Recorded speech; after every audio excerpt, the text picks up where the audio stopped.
You can probably relate to this story. You're going somewhere with a friend or your partner, and they ask you a certain question to which you do not know the answer to.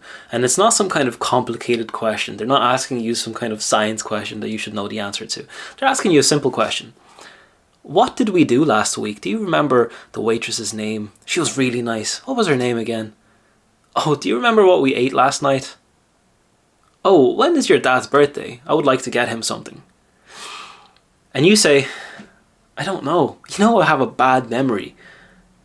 You say, I have a bad memory. You know that. I have a bad memory. Or you say, I'm poor with directions. I don't really know.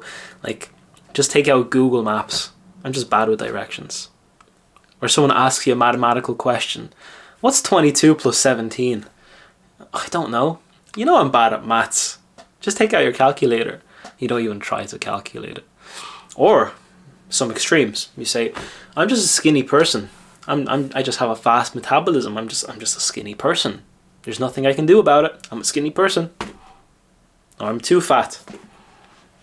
I'm too fat. I just have a slow metabolism. I can't do anything about it. I've tried everything. I'm just fat. You give yourself these micro labels, or sometimes extreme labels. Identities they keep giving yourself. I don't like vegetables. They don't taste right. I'd rather eat junk food. Junk food tastes good. I don't like to eat healthy. I just prefer eating junk food. It doesn't taste nice. Healthy food doesn't taste nice. That's a label too. You're giving yourself an identity that you don't like something. Even though you didn't really try to like it. You didn't really try to build a habit on liking it. You didn't try to give yourself 20 days of eating that certain thing that you do not like, then to like it. Because I've had that before. I didn't like a certain vegetable or fruit. And then I said, you know what, I'm going to eat this for the next 10 days. And what happens? I end up liking it. Examples, avocados. Never liked avocados. I love them. Didn't like onions. I didn't eat onions for 25 years. I only started eating onions lately. Why did I not like onions? Childhood trauma. Eating onions a few times cured my childhood trauma.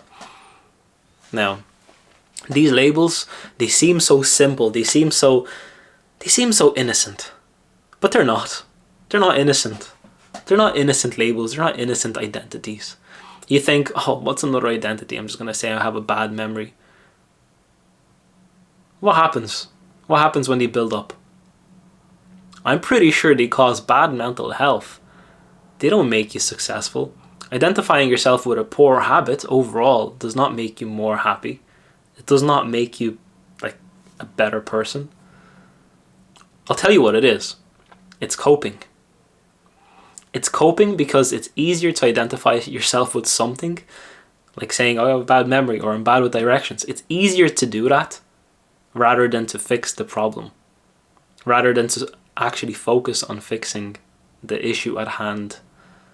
It's easier to do that. It's easier to say to your friend, I'm bad at maths, than to think of 17 plus 22. Oh, what is 17 plus 22? Oh, 39. Okay, cool. Actually going through the effort of visualizing numbers in your head, actually doing some addition in your head, some effort, a little bit of hard work.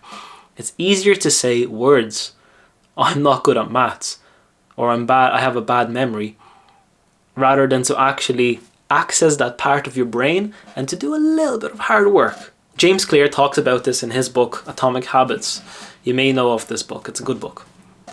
He talks about identity-based habits.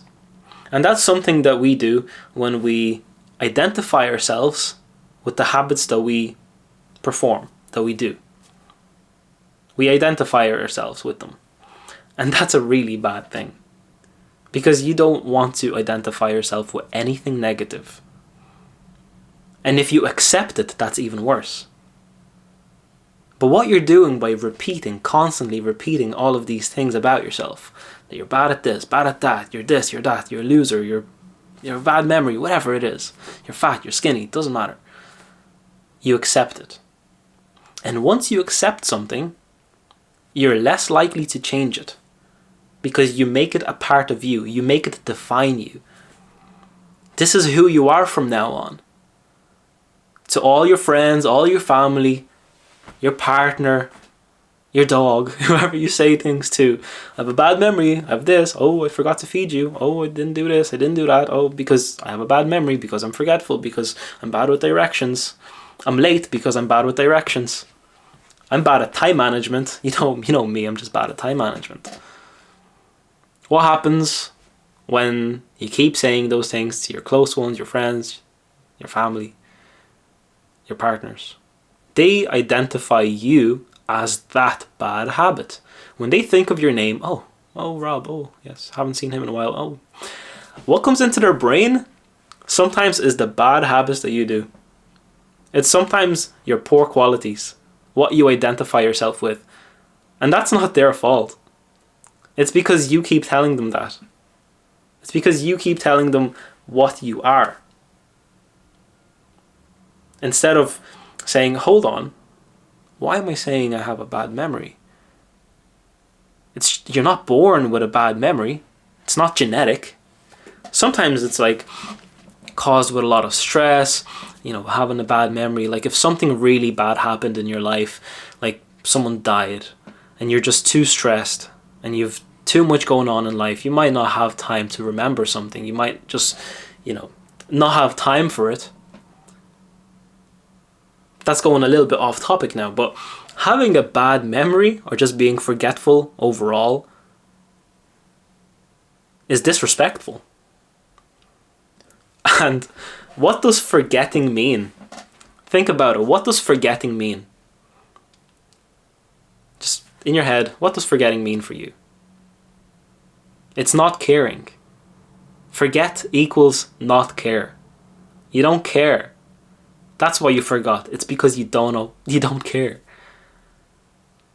As simple as things may be, whatever you're trying to remember, you don't care about it. That's why you don't remember it. If you cared about something enough, then you would remember it. Let's say you're meeting up with a friend. You're saying, okay, we're meeting up on Friday. We're going to the gym at 12 o'clock. You say that to a friend. Be there at 12 o'clock. Perfect. If you don't show up there at 12 o'clock, that means you forgot. And what does that mean? That means you don't care. I don't care if anything happened to you that you forgot this event. You can let them know that you're not going to make it. You can let them know that you're not going to be there. You can be respectful and actually appreciate their time instead of not showing up because you forgot and then saying, I have a bad memory, forgive me.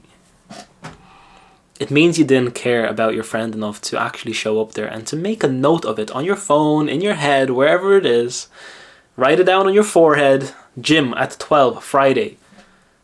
You didn't make an effort to remember. You didn't care. That's why you forgot. Every single time you forget something, it's because you do not care enough to remember it. Every single thing. Unless it's like childhood trauma you're trying to forget. That's fine. But if it's someone's birthday, if it's someone's important day, if it's your anniversary, you should remember these things. Because if you don't, then you don't care. I'll give you an actionable step to do. Something that you can do right now. Take out a piece of paper and a pen, right? Just a normal pen, or your phone. Take out your phone, go onto the notes section, and I want you to write down every single cope that you're currently doing. Every single thing that you tell someone else that you are. That you verbalize, or sometimes you internalize. Whenever you think of something about yourself in your head, when you label yourself something, I want you to write down every single label in your copy, in your phone, wherever it is. Write down every single label that you give yourself, every single identity that you're trying to adapt unconsciously. Write it down. After you're finished writing these things down, you have to keep a conscious effort to change these things. Because they're poor qualities. You know yourself they're poor qualities. I'm not trying to be disrespectful to you. But those are poor qualities. Whatever you're trying to cope with, saying that you're not good at this, not good at that, that's a cope. And you can get better at these things. Let me give you examples. You have a bad memory? Okay. Well, next time, try to actually remember, right? Try to care. Try to care about what the person is telling you. Try to care enough to listen. Try to write it down on your phone. Simply just make a note of the thing in your phone. Try to be less stressed. Meditate. Exercise. Those things improve your memory because they just rid you of your stresses. And when you're stressed, you tend to be more distracted. And when you're more distracted, you forget more. Well, you don't care more because, you see, forgetting is caring more about yourself. That's why you don't care about the particular thing that is being told to you. That's why you forget. You care more about yourself and your problems than the person's thing that they're trying to make you remember, or that you need to remember, right? You care more about yourself and more about your life rather than someone else's. So that's why you didn't remember. So you need to get rid of your stresses, and this way you'll have more time and more mental capacity to remember things. So that's one. Bad at directions? Okay. Next time you're going somewhere, just consciously make an effort of remembering what turn you take. Left, right, okay. Oh, there's this tree here. Associate things with places, you know. Okay, there's this telephone pole here and it has a sign and there's a stop sign here. Try and visualize things. Make a conscious effort. The reason you don't have a good sense of directions is because you do not make a conscious effort of seeing where you're going. That's as simple as that. Being bad at maths, you can just try and do it more. Doing something repetitively makes you better at it. You're bad at maths, do maths in your head all the time. When you're walking, when you're doing something, when you're at work, constantly think about, okay, what's 55 plus 45? Okay, do it in your head. Perfect. Then get to more difficult things. What's 117 plus 227? Okay, do that in your head and go to more advanced levels. Here you go. I fixed your maths problem. Multiplication, division. You can do all of it in your head when you're just living. You'll get better at maths. Too fat, too skinny, you can make a conscious effort to change that. Sure, you have a slow metabolism, fast metabolism, you can still change. You can still make a conscious effort. Instead of accepting something, instead of giving yourself that label, change it by making a conscious effort. It's all about consciousness, a conscious effort. Sometimes we tend to be quite tough on ourselves as well. Let's say you're playing a football match and your team loses, you lose, you don't perform well, and afterwards you just say, I'm a loser. You label yourself as a loser straight away. You say, you're down, you lost the match, you really hoped that you win, you really wanted to win, your team wanted to win, everyone wanted to win, who doesn't want to win? And you label yourself as a loser, you say, man, really disappointed in myself, I'm such a loser. And sometimes that gets a bit deep, sometimes that gets too much, and then you identify yourself as a loser for a good period of time, for a long period of time, you label yourself as a loser because you lost a particular thing. But what's that going to do is going to spark events afterwards that you will keep losing because you identify yourself as a loser, right? You give yourself that identity and you keep associating yourself with it, and then you keep being a loser. Because now you're a loser, so how can a loser win? No, a loser loses. A loser doesn't win.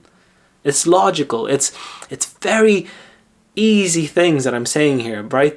But sometimes we lose track of it. We lose connection with these simplicities in life. You didn't lose, you didn't lose anything major. You lost a match. You're not a loser. You just lost the match. You lost one thing. And if you say, okay, well, I'll just do better next time and then try to win. Sure, it doesn't go as well. You lose again. Well, damn it. 2 times losses. You don't want to lose 2 times. And you try and win a 3rd time. Okay, again, lost. But don't label yourself a loser. You lost the matches. Just keep getting better. Keep making a conscious effort at being better. It's all about conscious effort. Now, you're not going to just walk around and become better at football. You need to practice. You need to actually do something, right? Then you can win your match. So it's all about conscious effort to change these things. I used to identify myself as having a bad memory too. Kept saying to my partner, to my friends, my family, I have a bad memory. I can't remember. And something so simple stood out to me, said by my partner. What does forget mean? Don't care. She would ask me that question, what does forget mean? Don't care. And I was like, okay, whatever, don't care. You know, at the start I was like, whatever. But then she said it a second time. I was like, hold on, this kind of makes sense. Why am I forgetting things? You know, sometimes I was even afraid of like developing dementia. I was like, man, why am I forgetting things? Like, what's wrong with me? And why was I forgetting? It's because I didn't care. I didn't care enough to remember. And I was coping. I kept coping and saying I have a bad memory because it's easier than to make a conscious effort to remember. And what did I do? From that point onwards, I started making a conscious effort trying to remember every single detail, trying to remember names, trying to remember places, trying to have a better sense of my sensual awareness, just trying to remember directions more, everything, just improving my memory on all fronts. I started reading more, I started meditating more, I started improving my health more, all to improve my memory, all to eliminate stress. And what happened? I actually have a pretty good memory right now. Whenever I try to remember something, I remember. I don't forget. Because I made a conscious effort to try and change that. And how long did it take to improve my poor memory? And I'm not joking you. I wanted to label myself as someone who was developing dementia. Alzheimer's disease.